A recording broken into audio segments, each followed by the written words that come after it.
My name is Tina Myers. I'm 34 years old, and I schedule things for a living. 17 days before my brother's wedding in Hawaii, I found out my mom and my dad were the only people in two entire families without plane tickets. When I asked the bride about it, she texted back, "OMG, relax. If they want to go, they can swim there. LOL." My reply was short. "Okay, understood." Julie boarded her flight to Maui believing she had won. 29 missed calls later, she learned what that quiet little reply actually meant. But the calls come later. This story starts with a binder, a garage calendar, and 14 months of work nobody ever saw. Welcome back to Calm Drama Stories, where quiet people finally draw their lines, and family drama meets a calm, steady voice. If stories about dignity, boundaries, and the moment everything turns speak to you, drop a comment below and be sure to subscribe, because you won't want to miss what happened when the phone started ringing from paradise. Here's what you should know about me. For 12 years, I've been an executive assistant to the chief operating officer of a freight logistics company in Cincinnati. My job is simple to describe and hard to do. I make problems disappear before the meeting starts. Flight canceled in Denver. I have a new route before the client hears about it. Two contracts contradict each other. I catch it on page 40. My boss calls me the smoke detector because I go off before there's a fire. I'm not famous. I'm not rich. I'm the reason things work. It was the same at home. I did Dad's taxes every February at his kitchen table. I kept Mom's appointments in my phone with color codes. When Thanksgiving needed a turkey, a schedule, and a referee, all three were me. My little brother Daniel used to joke that our family ran on Tina Standard Time. He wasn't wrong. I had a rule, and I'd had it so long I thought it was a personality. If I handle it, nobody gets hurt. Say it out loud and it sounds noble. Live it for 12 years and it just means you're the one holding everything, always, with both hands, while everyone else claps for the people in front. I didn't resent it. That's the strange part. Being useful felt like being loved, and I never checked whether the two were actually the same thing. I filed, I fixed, I smoothed. The machine hummed. Then, 14 months before that text about swimming, my brother sat down across from me at a diner, slid his phone over with a photo of a ring, and handed me the biggest handlet of my life. Before the ring, you need the calendar. My parents, Frank and Carol Myers, got married on June 14th, 1986. There was no wedding. They were broke. Dad was 28, a press mechanic at a print shop. Mom was 26 and packed school lunches for a living. They stood in a borrowed chapel with borrowed rings, and the pastor's wife was the witness. One photo exists, a blurry Polaroid where Dad's tie is crooked and Mom is laughing at it. Every June since, Dad has done the same thing.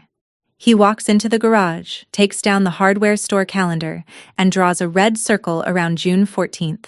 40 years of calendars. He kept everyone stacked on a shelf above the workbench like rings inside a tree.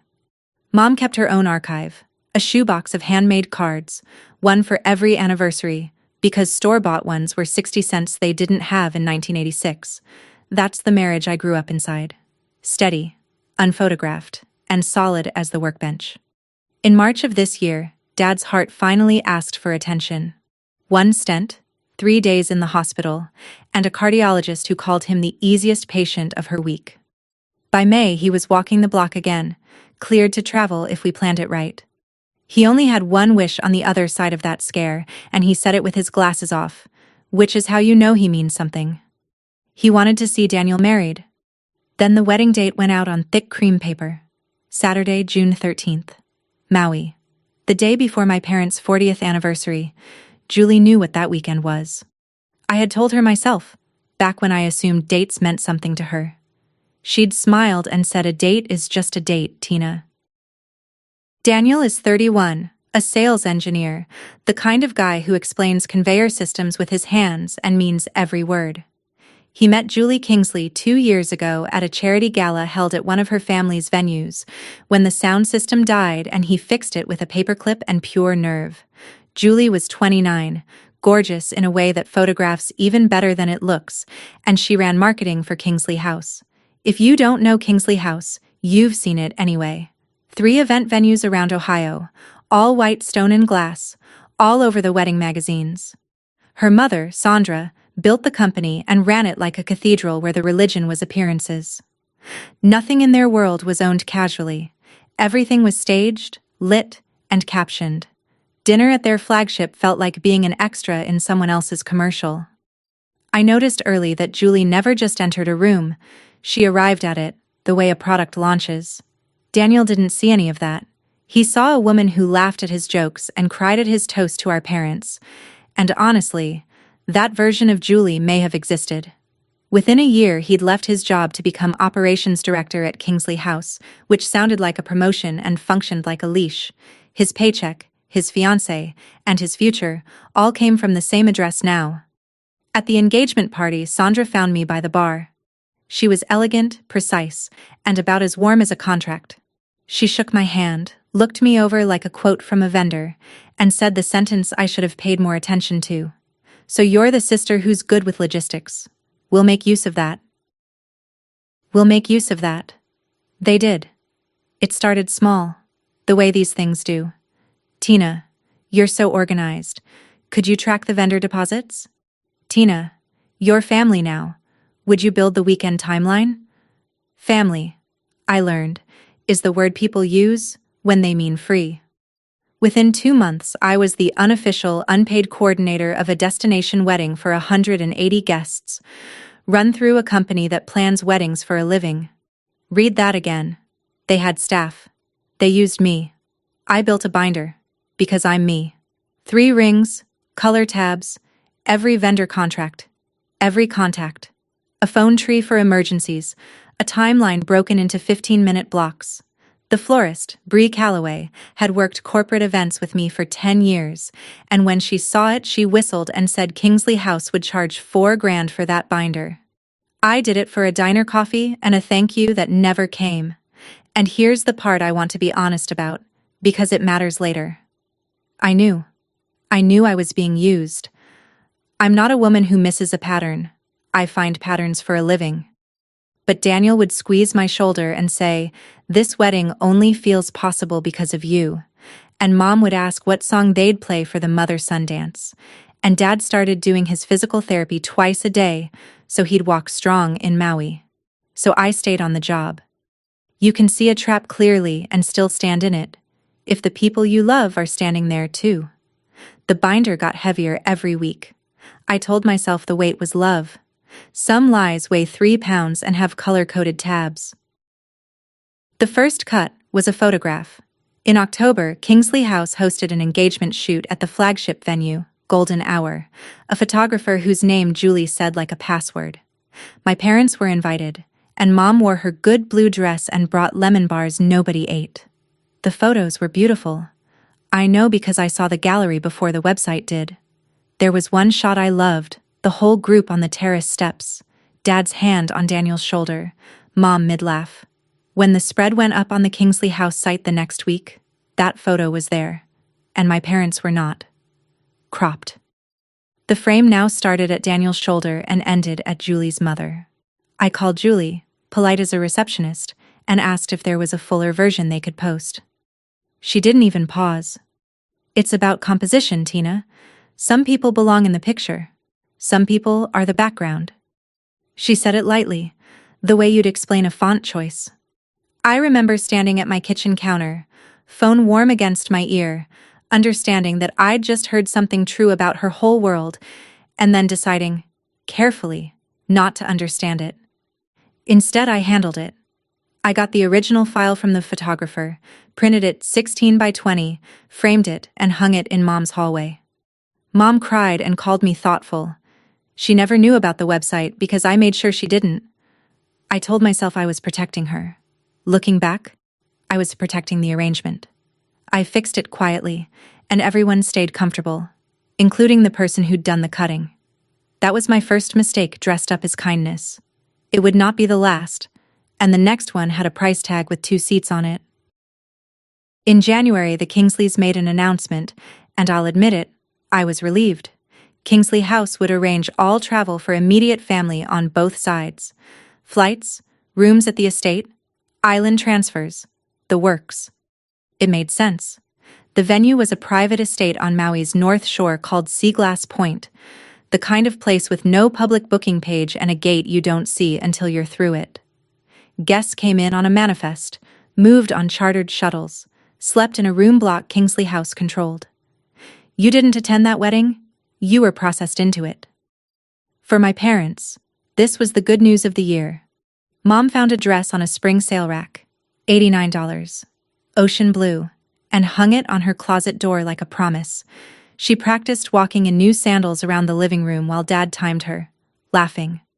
Dad asked me for one thing only, an aisle seat on the plane, for stretching the heart-side leg, he said, tapping his chest like it was a coworker he'd forgiven. Here's what I noticed, because noticing is my job. Travel was the one lane of this wedding I wasn't allowed to touch.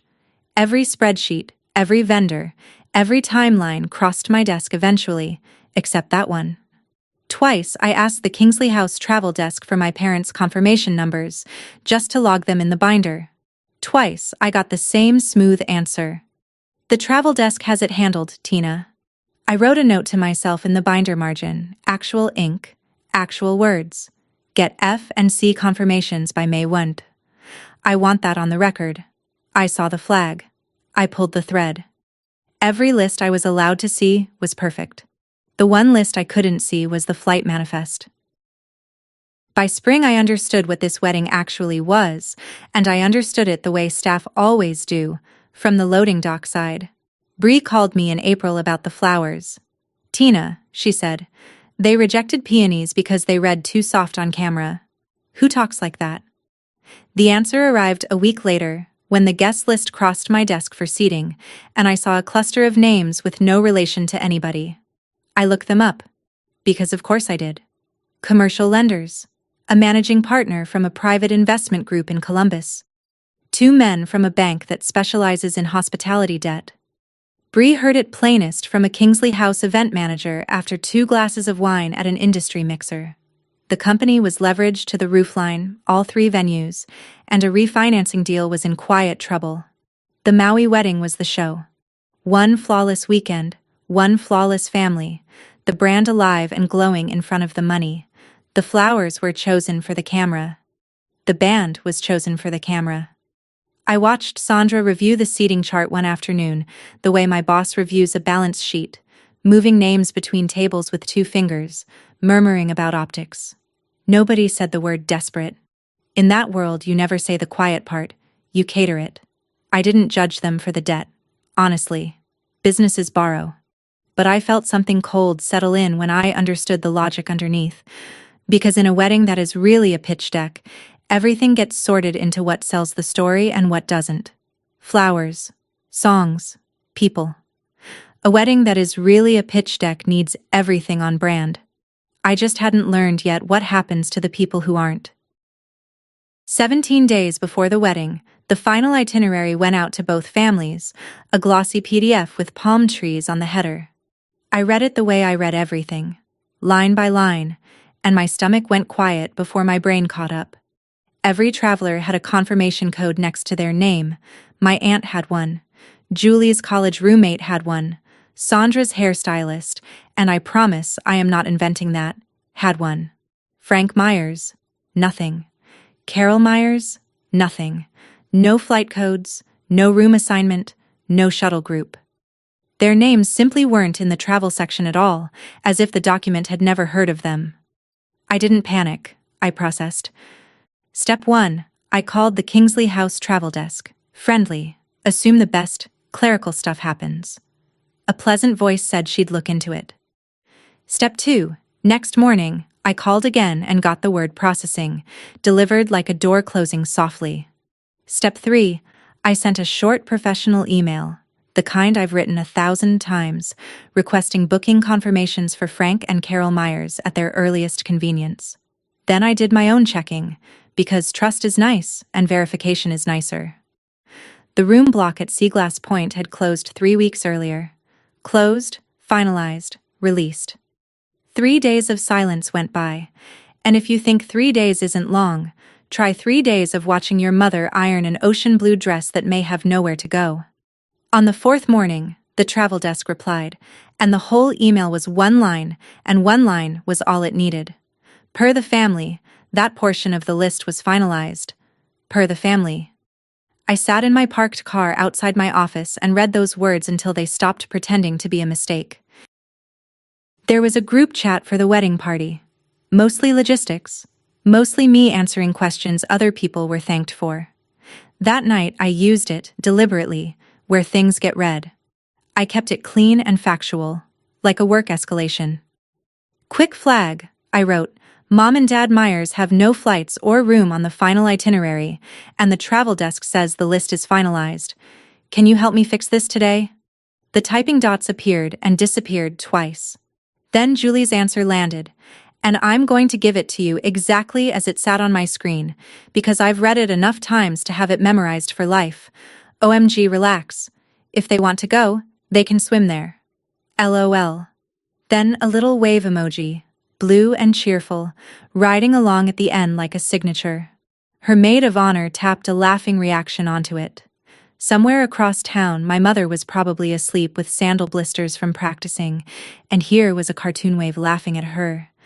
I stood at my counter for a long time. I'm told I'm hard to read, and I hope that's true, because what moved through me in those minutes wasn't calm. It was a whole career of watching powerful people test what they can get away with, and recognizing, finally, that this had never been sloppy planning. This was policy. My thumbs hovered. I could have written a paragraph with evidence and dates. I could have called Daniel's number and gotten his voicemail again. Instead, I typed the only thing that was completely true. Okay. Understood. Julie read it within the minute. No reply, and I didn't need one. She thought she had ended a conversation. What she'd actually done was start a countdown, and only one of us could hear it ticking. Understood is not the same as accepted. That night, I opened my laptop and tried to buy my way around her with my own money, and I want you to watch me try, because I need you to know this door was pulled shut, not left shut. Flights first. Cincinnati to Maui in mid-June, wedding season, less than 2 weeks out. $3,900 a seat, with a connection in Los Angeles and a middle seat at the end of it for a 68-year-old man with a stent. Fine, I have savings. I kept going. Rooms next. The island's north shore was wrung dry, and the polite lady at the closest hotel actually laughed, kindly, and said June books out by February. The bed and breakfast 40 minutes south had been swallowed whole by, and I quote, a large wedding party from Ohio. I called Seaglass Point directly, business voice on. I'm with the Kingsley Myers wedding, I said. I need to add 2 guests to the manifest immediate family of the groom. The front desk was lovely about it and immovable. The guest manifest is managed exclusively by Kingsley House, ma'am. We can't add names on our end, not for anyone. No manifest, no gate, no shuttle, no seat at the ceremony. And it wouldn't have mattered if I'd bought the plane. I even priced a condo on the far side of the island before I caught myself. Because what was I going to do? Fly my parents 11 hours so they could wave at a locked gate in nice clothes. I closed the laptop around 1 in the morning. Every single door had been locked from the inside weeks ago, quietly, while I was busy color-coding their timeline. Someone doesn't lock that many doors by accident. Someone locks them on purpose.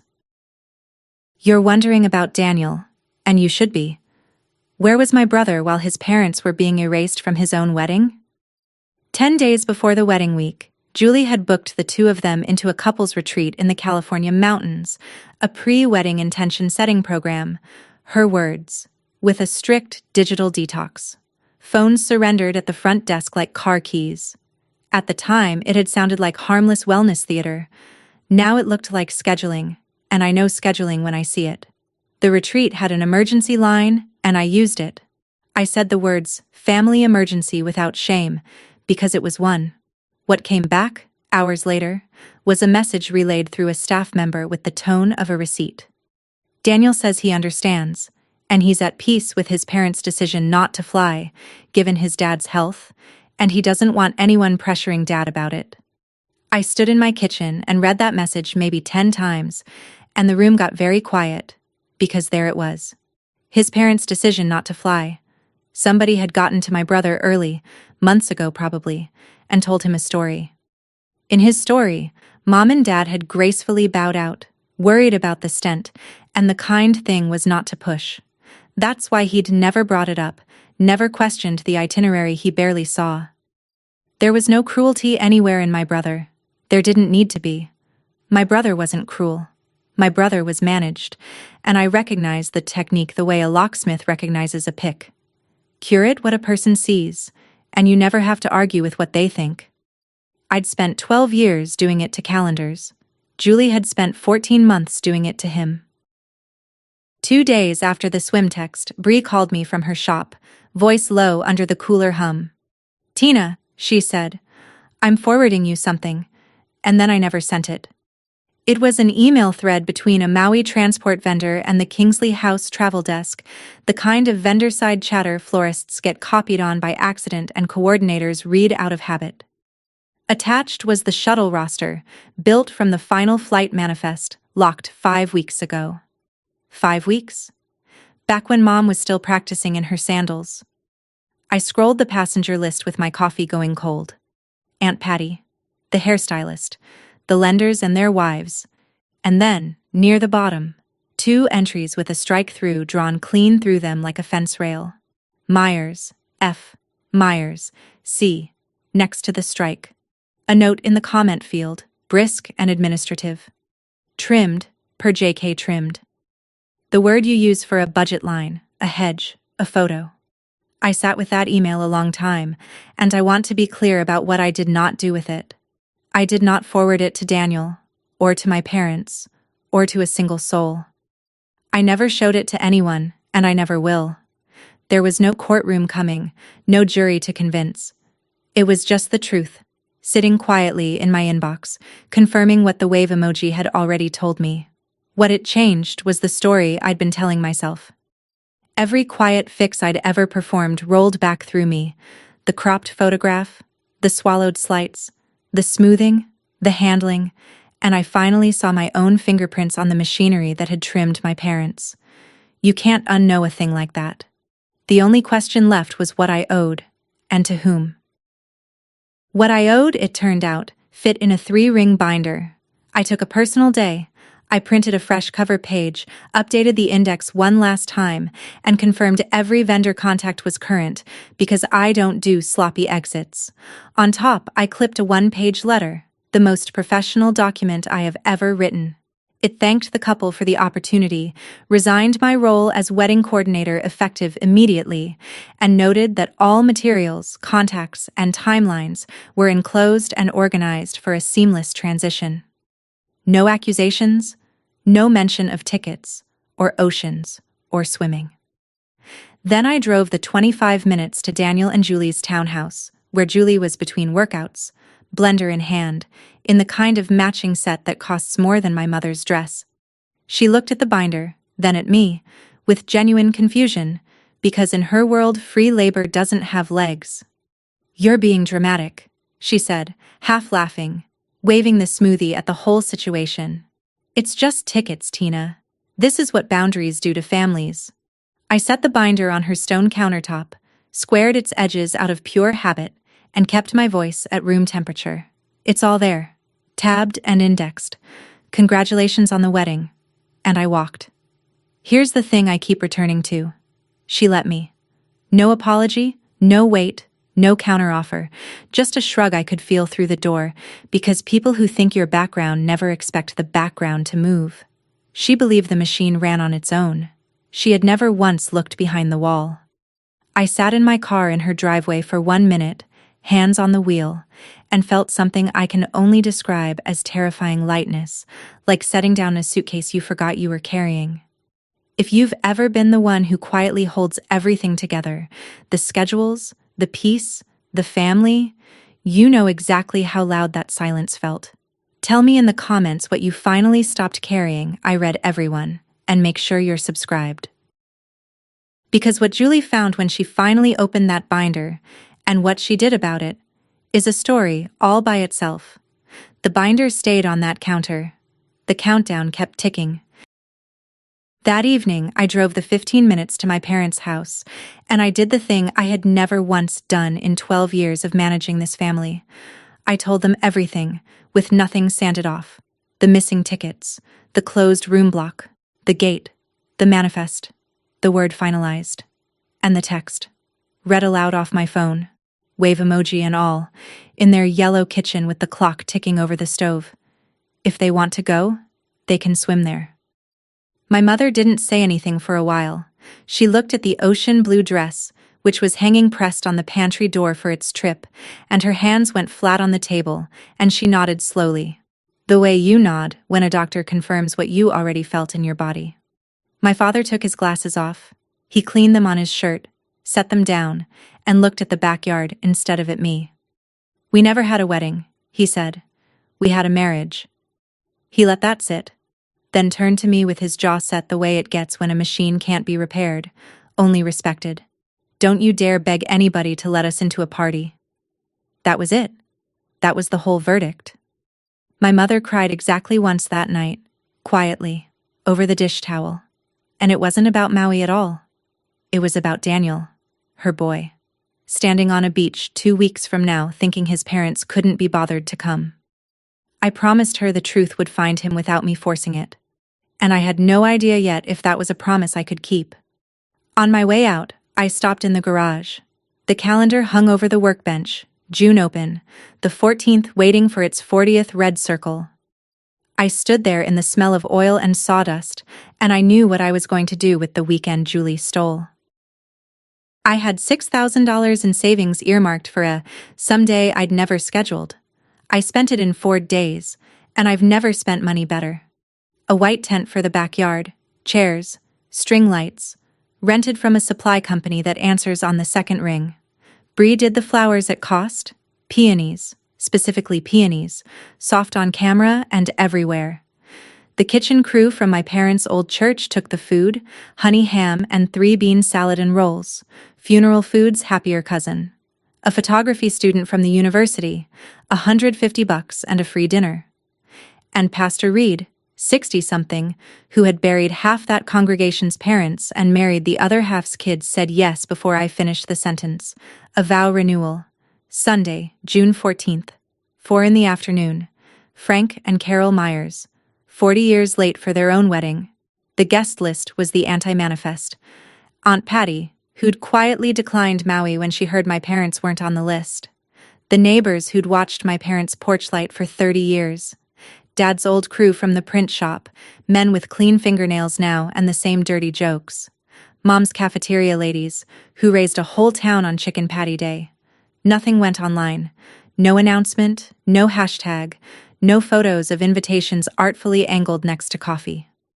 I wasn't competing, and I wasn't hiding, I just wasn't performing. The date was ours before it was theirs, by exactly 40 years, and I'd made sure Julie knew that once, politely, and been told a date is just a date. Fine. She could keep the 13th. We had the 14th, and a tent going up between the tomato beds. I wasn't building a rival wedding. I was building the thing their wedding was pretending to be. I went back to Kingsley House exactly once after the binder to return engagement party items I'd signed for personally, because my name stays clean even when my heart isn't. A candle arch, 2 crates of linens, a checklist with every item initialed. The events wing was chaos in nice shoes, and nobody stopped me, because nobody ever notices the person carrying things. That's how I ended up in the back corridor, outside Sandra's office, holding crate 2, while her voice came through the cracked door like a blade being sharpened. "Not the florals, Julie, the family. The lenders aren't flying 5,000 miles for flowers. They are coming to see a flawless family, and you will give them one. Do you understand me?" I heard Julie answer, and I barely recognized her voice, small and fast. "Yes, Mom. I know. I'm handling it." A pause. Then Sandra again, colder. "Handle it like a Kingsley? Sloppy sentiment is how your grandmother ended up in exactly 1 photograph." I set the crate down very quietly. Later, an older woman in the linen room, Dot, who has folded napkins there since the first venue opened, told me the rest without me asking. the way old employees do. Sandra's own mother-in-law, Julie's grandmother, a farm woman with a loud laugh, kept home from Sandra's wedding years ago. Too country for the photos, they said back then. They gave her the family album afterward, like a receipt. For 1 second, standing among the folded whites, I saw the whole assembly line, and I saw the girl inside the brand, 6 years old maybe, learning that love is a casting decision. 1 second. Then Julie came around the corner, saw me, and the brand snapped back on like track lighting. "You'll regret making this weird, Tina," she said. "Everyone always comes back." She wasn't wrong. Somebody did come back. Just not the somebody she meant. Here's what happens when 14 months of invisible work walks out the door. Nothing at first. Then everything, slowly, like a tide going out and showing you where the boat was resting on rocks the whole time. The shuttle company called me because the final contract was sitting unsigned in somebody's inbox. The band's manager called me about a timeline that had the first dance scheduled during the ceremony. The officiant's assistant called to ask gently who was holding the rings, because 3 different people had told her 3 different names. Every call, I was kind, and I was useless on purpose. I'm no longer coordinating, I'd say. Warm as a hotel operator, you'll want the Kingsley House events office. Then I'd give the correct number and wish them a beautiful event, and hang up, and go back to folding paper flowers.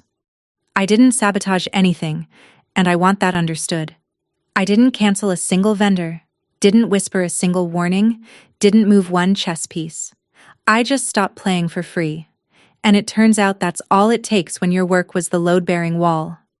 10 days out, Julie texted me for the first time since the wave emoji. No greeting. No apology, just, quick question, who's the contact for the string quartet?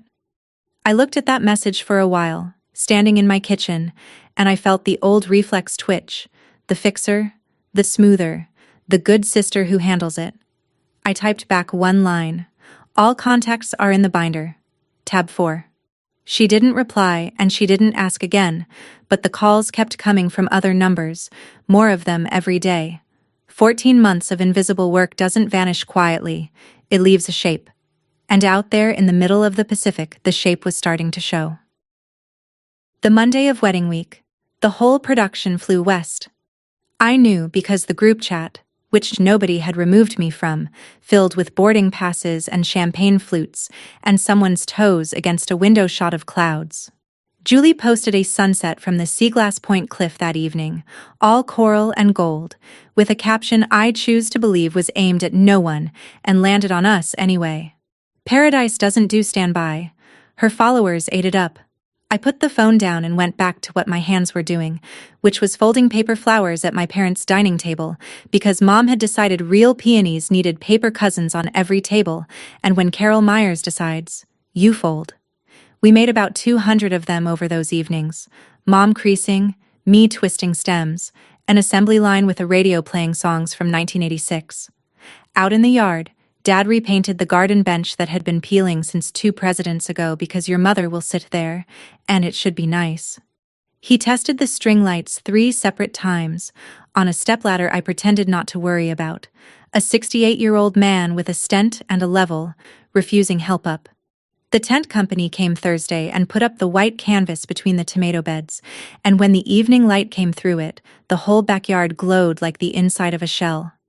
I stood at the kitchen window watching my parents walk the yard, pointing, planning, laughing at something I couldn't hear, and I thought about the other picture being assembled 5,000 miles away, the lit cliff, the camera palette, the manifest. 2 pictures were being set up that week, an ocean apart. Only one of them was true.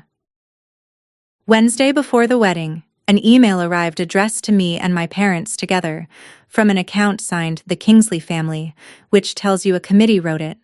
I'll summarize it faithfully, because I practically have it framed in my head. In a spirit of unity, they were pleased to offer Frank and Carol 2 economy seats departing Cincinnati Friday night, connecting twice, landing in Maui early Saturday afternoon.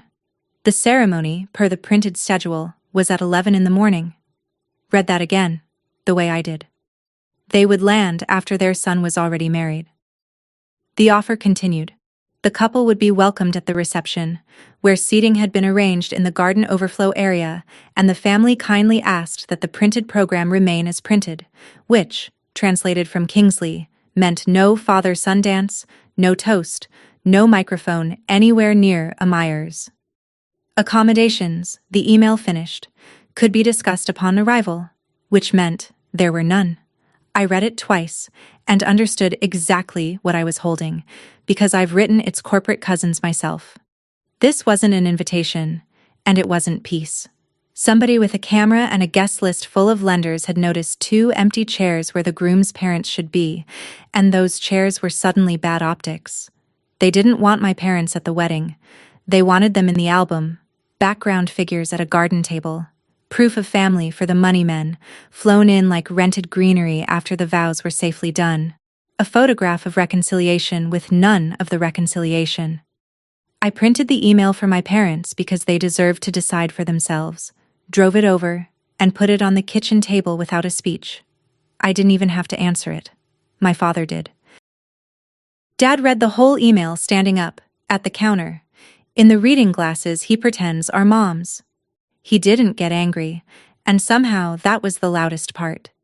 He read it the way he used to read a work order written by somebody who'd never touched the machine, with a kind of tired, professional recognition. Then he folded the page in half, and in half again, sharp creases, quarters, and set it under the salt shaker like a napkin that had gotten ideas. "Tell them thank you," he said. "We have a wedding to get ready for." That was the entire response. And he meant ours, the tent, the 14th, the vow renewal. Mom stood behind him with her hands on his shoulders, and I watched her look at that folded square of paper, the flight that would have carried her past her son's vows to a garden table in the overflow, and I watched her let it go, physically, her shoulders coming down like a curtain. Then she went back to steaming the blue dress, and she was humming, and the humming was not for show. I went home and answered the email that night. 1 line, no heat, the tone I'd used to decline a meeting. "Thank you for the offer, but Frank and Carol will be celebrating their 40th anniversary at home that weekend, as planned. Send." No reply came, and I didn't expect one. But late that night my phone lit twice, back to back, a number with a Maui area code, no voicemail either time. I stood in my dark kitchen watching the screen go quiet, and I remember thinking, with something that wasn't quite satisfaction and wasn't quite dread, that somebody in paradise had started doing math. Thursday, 1 in the morning, Ohio time, my phone rang, and the screen said Daniel, and I was awake before I was upright. The retreat had ended, phones handed back at the door like coats. He was in transit somewhere between California and the islands, and instead of sleeping he'd done what people do, he'd scrolled to catch up on the group chat, looking for shuttle times. He found the shuttle times. He also found me asking about our parents' missing flights, and the travel desks finalized, and then the answer that came after. The swimming, the LOL, the little blue wave, sitting in the thread all those days like a knife in a drawer everyone had agreed not to open. And he found my reply underneath it, short as a stamp, and later he told me that little reply scared him worse than anything above them, because he knows me, and he knows I only get that short when something has permanently ended. His voice on the phone was careful, the voice of a man holding something that might be broken, might be explosive, might be both. "Tina," he said, "tell me what happened. All of it." And then he said the thing that undid me, the thing I didn't know he'd ever noticed, let alone had a word for. "Don't manage me." I stood barefoot in my dark apartment, phone to my ear, and the whole architecture of my life leaned on that sentence. 12 years of protecting people from information, at work, at home, always for good reasons, always so nobody gets hurt. My little brother was asking me to hand him the sharp thing and trust him to hold it. So I made a choice, standing there in the dark. I chose different. I told him the truth like a report, which is the only way I know how to hold a scalpel. Facts, dates, no adjectives, no conclusions. Your fiancé's family announced they'd book all the immediate family travel. They never booked Mom and Dad. The room block closed 3 weeks before I found out, and the estate takes no one who isn't on the manifest. And I tried. Daniel, I tried with my own card. Flights, hotels, the front desk, everything short of a boat. When I asked in the group chat, Julie said they could swim. You read it yourself. Mom and Dad have known for 10 days. Dad said not to beg, and we're not begging. That's what I know for sure. What it means? I said. And here I made myself slow down, because this was the sentence I'd been practicing against every instinct I own. What it means is yours to decide. I'm not deciding for you. I'm not telling you what she is, or what to do about it, or who to be on Saturday. There was a silence so long I could hear waves through the phone, actual waves, soft and rhythmic, the sound of paradise minding its own business. Then I gave him the only other thing I had. Sunday is Mom and Dad's 40th. There's a white tent going up in the backyard, and Pastor Reed, and Mom's blue dress, and a bench Dad painted for her. You're not summoned. You're loved either way. That's not pressure. It's just information nobody curated for you. He was quiet another moment, and when he spoke his voice had sand in it. I have to see something first, he said, and the line went dead. And I sat on my kitchen floor at 2 a.m. holding a warm phone and no control over anything, which, for a woman like me, is its own kind of free fall. Friday morning, Bree texted me from the Flower World's back channels, where everything is known before it happens. Her Maui contact, doing final installs at Seaglass Point, said the groom had walked into the events tent an hour earlier, calm as weather, and asked to see the printed seating chart and the master manifest. If you've made it this far with me, you already know this was never about plane tickets. It was about who gets counted as family. If somebody ever made your parents feel like background people, type front row in the comments. I read everyone, and subscribe, because the next call I got from Maui is one I will never forget. I got the rest of Friday in fragments, from Bree's back channel and, much later, from Daniel himself. So I'll assemble it for you, the way I eventually assembled it for myself. My brother stood in the events tent with the manifest in his hands and found what I'd found. Except he didn't need a forwarded email. It was right there in laminated print. His family name absent from page 1 onward, until someone's hasty pen had added 2 names at the bottom under Saturday arrivals. Garden Overflow. He asked the coordinator one question. When was this list finalized? And the coordinator, being staff, being honest, being tired, told him, 5 weeks ago. He walked out of the tent, past the camera crew setting up for golden hour, found Julie mid-fitting, and asked her directly. I wasn't there, so I'll only repeat what he told me. She led with courier error. Then, when the manifest came up, pivoted to protecting his father's health. Then, when the swimming text came up, arrived at it was a joke. Daniel, God, your family is so sensitive. He turned his phone off, and he never appeared at the rehearsal dinner at all, and for several hours my brother was, as far as the Kingsley production was concerned, a missing asset. Meanwhile, 2 commercial lenders and their wives were being seated at the head table with a groom-shaped hole in the evening. I knew none of this in real time. What I knew was that just before midnight Ohio time, my phone lit up on the counter next to a bowl of paper flowers, and the screen said a thing it had never said in 14 months. Julie Kingsley, calling. In all that time she had never once called me. Now she couldn't stop. I answered on the 3rd ring, because I'm not made of stone, and because some part of me had been waiting for this exact caller since the itinerary came out. Tina, she said, and her voice was doing something I'd never heard it do, running fast and smooth at the same time, like a machine overheating under its warranty. Tina, thank God, okay, listen, there's been a whole mess. Things got miscommunicated at every level. The travel desk completely dropped the ball, and I take responsibility for not catching it.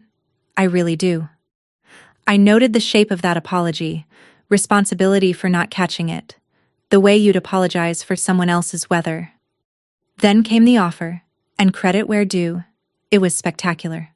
A chartered jet out of Cincinnati at 7 the next morning, Saturday, Wheels up with just Frank and Carol aboard, landing in time for the ceremony. The oceanfront suite, comped. A car, a greeter, orchids in the room. And me.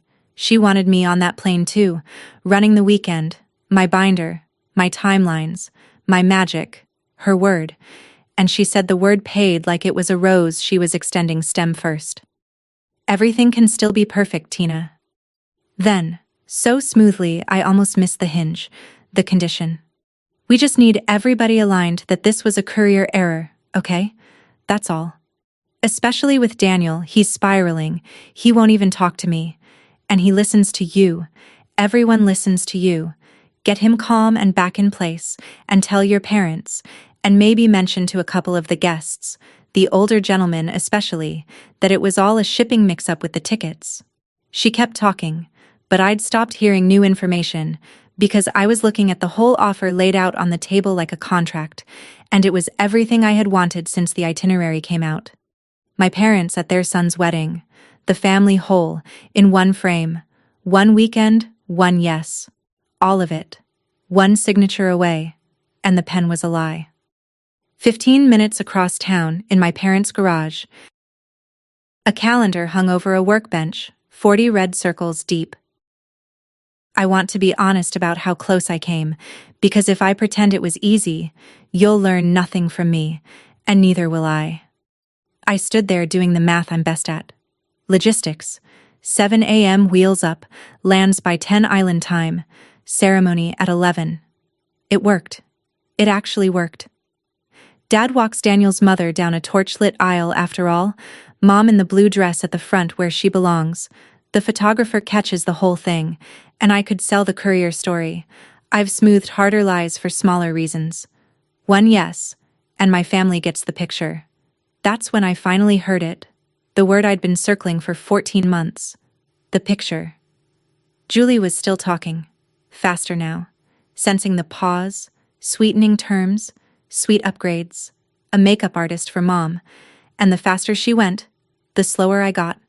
And somewhere in there my voice dropped to the register I use when a decision has already been made, and the meeting just hasn't caught up. Julie, I said. My parents aren't a prop you rent when the picture stops working. Silence. 1 full second of it. Expensive silence.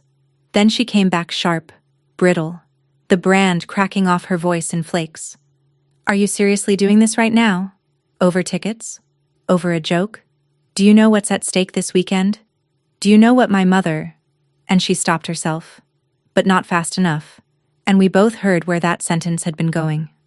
What's at stake, I agreed, was a family looking flawless for some very important guests, and I told her, gently, room temperature, that I couldn't help her with that, because the flawless family had trimmed mine off the manifest 5 weeks ago, on purpose, in writing. So that's it, she said. That's your answer?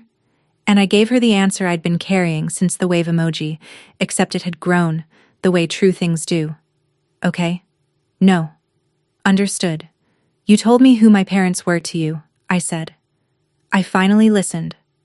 I hung up while she was mid-sentence, which I'd never done to anyone in my life. And then I made the harder call, the one with no script. Daniel answered on the first ring, like he'd been holding the phone. I won't fix this for either of you, I told him. Marry her or don't. Come Sunday or don't. You're my brother either way, and nothing in that tent changes it. Then I turned my phone face down on the counter, sat with my mother's paper flowers in the lamplight, and let Saturday answer for itself. Saturday morning in Ohio was blue and mild, the kind of June day that makes even a parking lot look forgiving. We worked. The tent got its tables, the tables got their linens, ironed by Mom at midnight because rented wrinkles offended her. Bree arrived at 9 with buckets of peonies and hugged my mother so long the coffee went cold. Dad walked the yard with a level in his back pocket. Straightening chair rows nobody else could see were crooked, and I taped the last of 200 paper flowers to mason jars and did not look at my phone. It started going off a little after 5, our time. Just after 11 in the morning on Maui. Ceremony hour. A buzz, then another, then a rhythm of them. Julie. A Hawaii number. Julie. Unknown. Julie, like weather moving in over a lake. I watched it dance across the counter for a minute. This small black rectangle full of somebody else's collapsing picture. And I thought about every year I would have answered on the first vibration, apologizing before I knew what for. Then I opened the kitchen junk drawer, the one with dead batteries and birthday candles and 40 years of twist ties, set the phone inside, and slid it shut. The buzzing kept on, muffled now, a wasp in a jar. Nobody in that backyard knew whether a wedding was happening on a cliff 5,000 miles away, and I genuinely include myself. I didn't know, and I had chosen not to know, and the choosing felt like health. That evening, when I finally opened the drawer to get the charger, the screen told its own short story. 29 missed calls, 1 voicemail. I looked at it for a moment, put it in my pocket unplayed, and went out to test the string lights, because tomorrow was 40 years, and tomorrow was mine. Sunday, June 14th, 4 in the afternoon. The backyard. About 40 people in folding chairs between the tomato beds, and every one of them had earned the seat with 3 decades of casseroles, jumper cables, and showing up. Mom came down the porch steps in the $89 dress, and I promise you, no editorial bride in any magazine has ever landed a dress harder. Dad waited by Bree's peony arch in his one good suit. And when he saw her, this man who once rebuilt an engine on their honeymoon, he had to take his glasses off and look at the sky for a second, and 40 lawn chairs pretended not to notice. Pastor Reed kept it short, the way truth usually is. Then Dad unfolded a piece of notebook paper that had been folded and refolded so many times it moved like cloth, and read his vows. And I'll give you only the end, because the middle belongs to my mother. 40 years ago, I couldn't give you a wedding, he read, and people said we were starting with nothing. They were wrong. We never had a wedding. We had a marriage. I'd trade every party on earth for what I got instead. Then Pastor Reed, grinning, produced the garage calendar, June face out, and in front of everybody, Dad clicked his shop pen and drew the 40th red circle slow, like a signature on a life, and the backyard made a sound I've only otherwise heard at ballparks. Somewhere in the middle of all that, faintly, through the kitchen window and the junk drawer's particle board, I could hear my phone buzzing again, patient and far away, an ocean tapping on a door nobody was going to open. The little band, 2 guys from the print shop and a fiddle, started the first dance, a song from 1986, and my parents swayed under string lights while the sky went peach. That's when headlights swept slow across the fence boards, and an airport taxi rolled to a stop at the curb, and the music kept playing, and my mother's hand went to her mouth. Daniel came through the side gate the way he used to come home from college, shoulders first, apologetic and certain at once, still in his airport clothes, dragging a carry-on with 1 dead wheel. He didn't make a speech. He set the suitcase against the fence like a man laying down a rifle, walked straight to our mother and asked her to dance, and Carol Myers put her hand in her son's hand and finished the song against his shoulder with her eyes closed. When it ended, he went to Dad. What he said, I only caught because I was close, refilling lemonade neither man wanted. I was told a story, Dad, he said. I picked this one. My father looked at him a long, level moment, the way he inspects a repair, and then nodded once and pulled him in. And that was the whole conversation, because that's all the conversation those two have ever needed. It wasn't until later, at the cake table, that Daniel gave me the facts in his flat sales engineer voice, eyes on the frosting.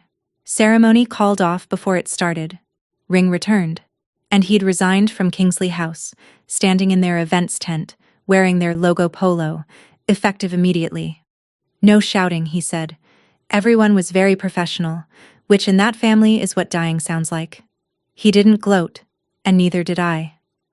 There was a girl inside that brand once, and my brother had loved some version of her, and empty chairs at a torchlit cliff hurt strangers who'd done nothing but RSVP. We let it be sad and true at the same time, which was new for us. Then Aunt Patty demanded he try the ham.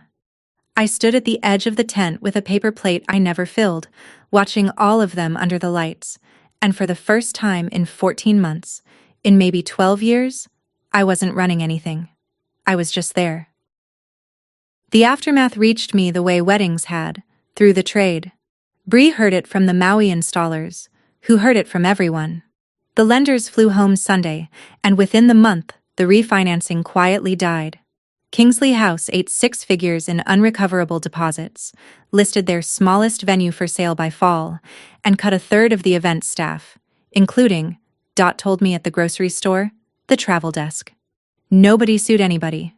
Nobody needed to. The math they'd built their world on simply did what leverage does when the show closes early.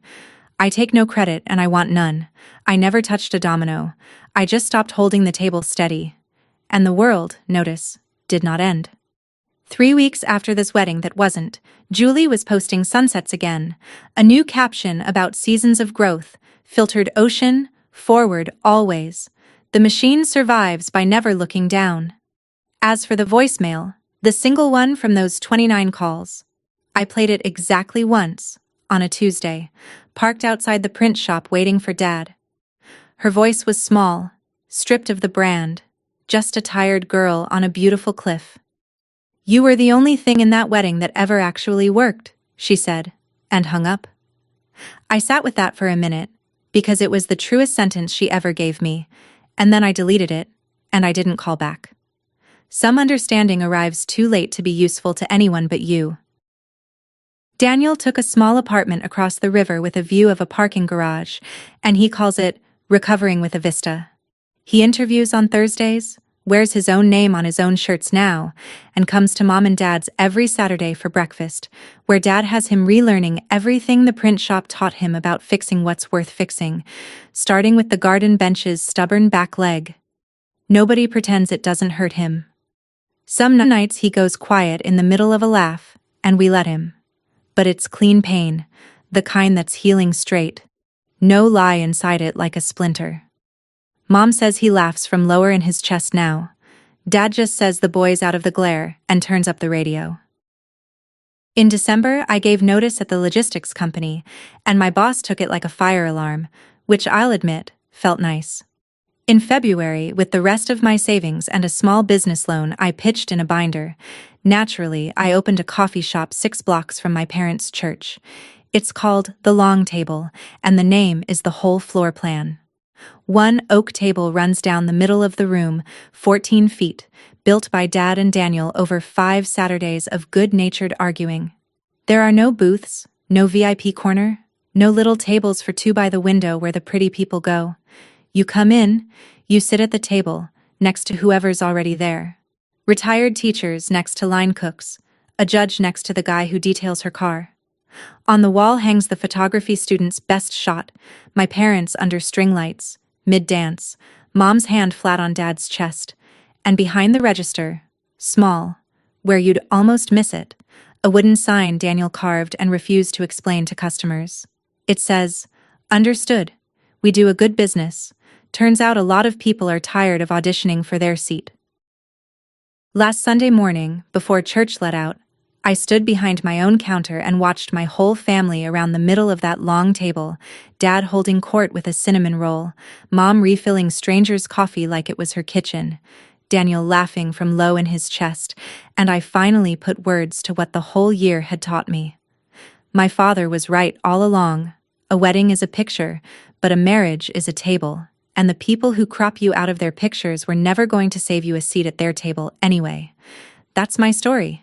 2 plane tickets that never came, 1 quiet answer that meant more than Julie thought, and 1 long table with room for everybody. If someone ever treated your family like background people, maybe that's your sign to stop asking for a seat and start building your own table. Share this with the person who holds your family together. Drop a comment with your story. Hit subscribe, and I'll see you in the next one.